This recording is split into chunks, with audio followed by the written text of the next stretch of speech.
The movie opens with the main character, Jake Sully, narrating his simple and peaceful life with his family in Pandora. As the chief of the Omotakaya tribe, he mentions that he and his wife Neytiri have a total of 5 children now. 2 sons, Neteyam and Loak, a daughter, Tak, their adopted daughter Kiri, and a human boy named Spider. Jake goes on to clarify that Kiri is the daughter of his dear friend Grace, who died while helping the Na'vi people fight against humans. As for Spider, he was left behind when all the humans returned to Earth after losing their battle. Jake states that the children play together and take good care of one another. Despite being different in color and body size, Jack mentions that all of the children live together like a family. However, Neytiri does not like Spider because he is revealed to be the son of Colonel Miles Quaritch, the evil man who almost wiped off the Na'vis. It turns out that Spider was left behind on Pandora because he was too small to be transported back to Earth. As he says, you can't put babies into cryosleep. Kiri, on the other hand, has a special connection with Spider and is really fond of him. As the human boy has spent all of his life with the Na'vi people, he thinks that he is one of them. One night, when Neytiri and Jack are talking, they notice some bright spaceships in the sky. Suddenly, the spaceships approach them and start wreaking havoc. The Omotakaya habitat is torched with flame, resulting in widespread destruction and deaths of many animals. From the spaceships, a group of soldiers with robotic artillery emerge and finish off whatever else is left of the place. Neytiri and Jake, who are watching from afar, are shocked to learn that it is an RDA spaceship carrying humans who are there to colonize Pandora and build another main operating station. The scene then shifts to one of the human laboratories where scientists have successfully created a Na'vi clone of the Colonel. He has been fed with the memories and data that were collected prior to his death. Because of this, the Colonel's clone knows everything, except who killed him and how. Along with the Colonel, the scientists have also manufactured the clones of other soldiers who were present during their previous attack on Pandora. As a result, the Colonel and his men are hell-bent on destroying the Omotakaya, and, in particular, Jake.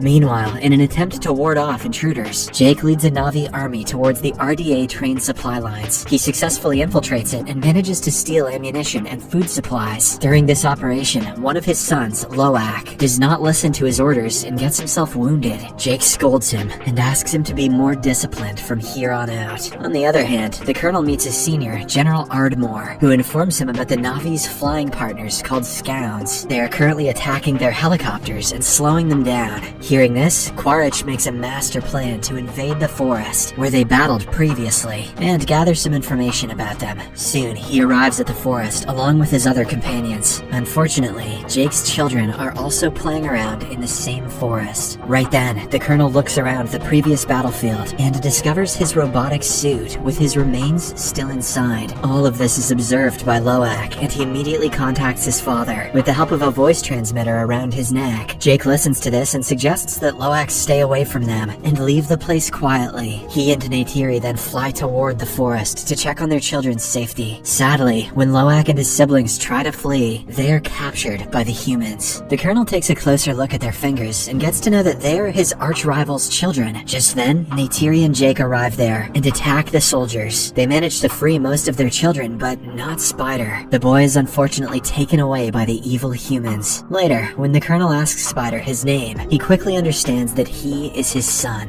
Back in Omotakaya, Jake approaches his wife and suggests that they leave the place and head towards the eastern seaboard. He is worried about Spider revealing their location to the Colonel and his people. Jake also tells Neytiri that until he is there with the tribe, the humans will keep attacking them, as he is the one who killed Colonel Quaritch in the first place. Neytiri doesn't want to leave her beautiful home, but she knows that whatever her husband is saying is true. Hence, she agrees to migrate with him. On the other hand, General Ardmore dishes out some cruelty on Spider by placing him in a rotating machine. Yes, put him in the little naked human spinning machine. That'll make him talk. He tries to extract important information from the boy, but to no avail. Spider is too loyal to his Na'vi parents, and he just won't budge. Surprisingly, the Colonel cannot see his son in this state, so he immediately stops the spinning machine. He then approaches the General and tells her that he will handle Spider in his own way. Later, he meets the boy in a separate room and reassures him that he's not a bad person. He also discloses that he's here to take him back to Earth. This warms up Spider's heart, and he eventually agrees to provide him with the information he wants. In the next scene, Jake and his entire family leave their native home and fly away on their scouts. After flying for a few days, they finally arrive at a place called Metkaina, where another Na'vi tribe lives. Surprisingly, the Na'vis living here are fainter in color, and they prefer to stay in the water. Seeing Jake and his gang, they start making fun of their appearance. Soon, the head of the tribe, Tonowari, arrives with his wife. He feels skeptical about Jake and his family, and mentions that they are not suited to survive in the water. However, desperate to save his family, Jake promises that they will adapt to the place in no time. He then reveals how they are being chased after by some humans. Hearing this, Tonowari finally agrees to let them stay, and provides them with shelter. He also asks his children to teach Jake's children how to swim, and use their special creatures to move around the water. Obliging to the request, Tonowari's children take their new friends to the ocean and start showing them the basics. Meanwhile, the ever-so-mischievous Loak tries to connect with a sea creature, but loses control and falls into the water. Seeing him, Tonowari's children start laughing. As all this is happening, the girl Kiri can be seen deep inside the ocean. Surprisingly, she has adapted well to the place, and can even control some sea creatures. Mysterious and convenient. The following day, while Kiri is meditating underwater, Tonowari's son, Aonang, and his friends approach her and start making fun of her, calling her a freak. Because of this, Loak arrives and punches Aonang. Aonang doesn't take this sitting down though, and starts clapping some ass with his thick tail. Later, when Jake finds out about the incident, he angrily orders his son to go and apologize to Aonang, as he is the clan leader's son. Reluctantly, Loak agrees and says sorry. Although Aonang forgives him in front of the others, deep down he is still angry. So, in order to teach Loak a lesson, he takes him to a scheduled location on the pretext of swimming. Loak is completely oblivious that there are dangerous sea predators in the area. A while later, when Loak is fishing, a large predator swims at him rapidly. Terrified, afraid, Loak looks around for help, but fails to find anyone. But just then, a humongous creature named Payakan comes to the rescue. It swiftly kills the predator with the help of its wide head. Here, we get to know that Payakan is a tulkun, a peaceful and intelligent creature. There are thousands of tulkuns in the sea, which the Metakaina regard as their spiritual family. Payakan is the largest and mightiest of them all. In the meantime, Loak is rescued and brought to the surface by Payakan. The latter also helps the creature by pulling out some harpoons, which were apparently hurting it. With this, the two create a beautiful bond and befriend each other. Loak even climbs through his blowhole.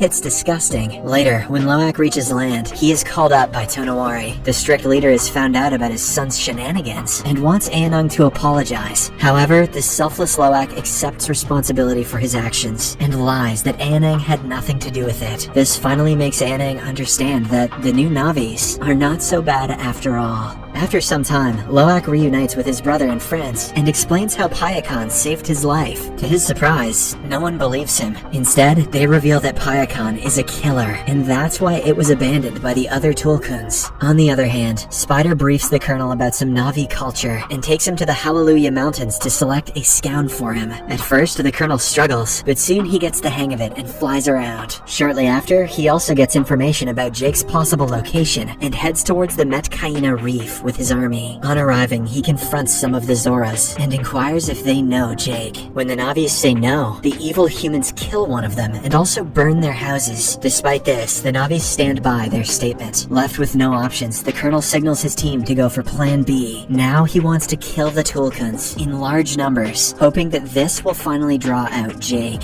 But there is another advantage to killing them. The Tulkuns have a precious liquid inside their brains, which can increase the longevity of life. On Earth, a single liter of this liquid will go for millions. Space whale brain goop, the only resource more valuable than unobtainium. Soon, some hunters start chasing after the sea monsters. They strike numerous trackers into them and render them unconscious. In a heartbreaking scene, we can see a mother Tulkun brutally laid to death, while her offspring lays by her in shock. The humans eventually leave, with the trackers still inside the Tulkuns. When the Metkaina discover that their friends are getting killed, they become angry and decide to engage engage with the attackers. However, Jake calms them down and mentions that they need to inform the Tulkuns about the trackers first. This is the only way that they can prevent a future strike. As soon as Loak hears this, he leaves to inform his best friend Payakan about it. Ayanung and a few other locals also join him. After a while, they eventually meet Payakan and prepare to pull the tracker out of him. But just then, the colonel and his hunting crew arrive in their whale ship. After seeing them, Loak connects to his father and informs him about the situation. In the nick of time, he and his friends also manage to pull the tracker out from Payakan's body. After this, they hide underwater while the colonel's crew starts looking for them. Meanwhile, Jake approaches Tonowari and informs him that their children are missing. This worries the latter, and he quickly orders his people to prepare for war. Jake and Neytiri also grab their weapons, and soon all of them collectively head towards the battlefield. On the other hand, the colonel orders his crew to launch their attack on the Tulkuns and find Jake's children. After searching for a while, they eventually find Kiri and Tuk and capture them in a net. Loak tries his best to tear the net, but gets himself pulled to the whale ship with it. Soon, the colonel arrives and cuffs them to the railing of the ship. He then takes Loak's color transmitter and asks Jake to surrender for the safety of his children. Having no options, Jake agrees to his conditions. At the same time, Payakan notices his best friend Loak handcuffed to the deck and decides to save him. In a risky move, he suddenly jumps onto the deck and starts moving his massive fins. This throws away a lot of soldiers and obliterates the ship. Taking advantage of the distraction, Jake and the Metakaina also launch their attack on the colonel and his army. They want to save their children, but they also want revenge. Meanwhile, Spider breaks the controller of the whale ship, causing it to strike the rocks and allow water to fill inside it. Next, Jake and his eldest son Neteyam quickly climb the deck and free Loak, Tuk, and Kiri. Then they order the children to return to safety, but Loak refuses. Instead, he decides to save his adopted brother Spider. Neteyam also joins him, and after a bit of searching, they find Spider.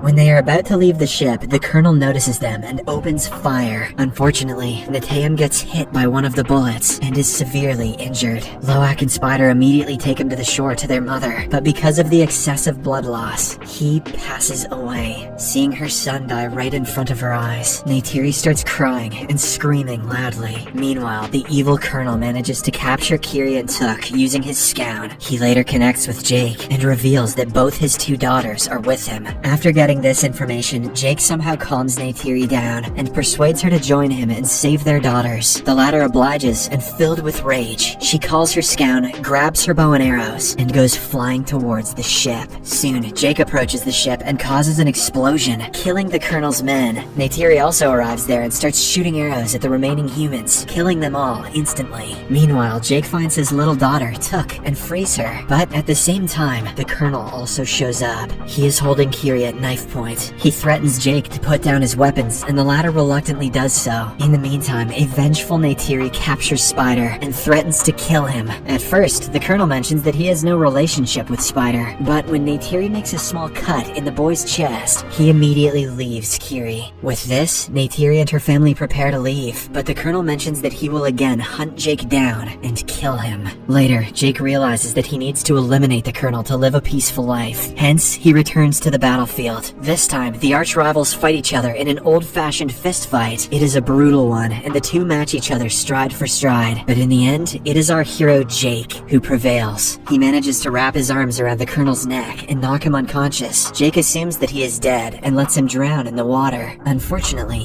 he too struggles to breathe and starts sinking to the bottom. But at the same time, Loak comes to his rescue and brings him to the surface. Later, Payakan carries the whole family and brings them to the shore. On the other hand, Spider also pulls his biological dad out of the water and saves his life. But when the colonel asks him to leave the place with him, Spider refuses and returns to his adoptive family. In the last scene, Jake's family and the whole Metakaina tribe bury Neteyam's body at the bottom of the ocean, where the lighting tubes embrace him like their own. The movie ends with Jake remembering the best memories of his elder son and realizing that he is in heaven with their gods. Subscribe for more videos like this, turn on notifications, and leave a like to help the channel out.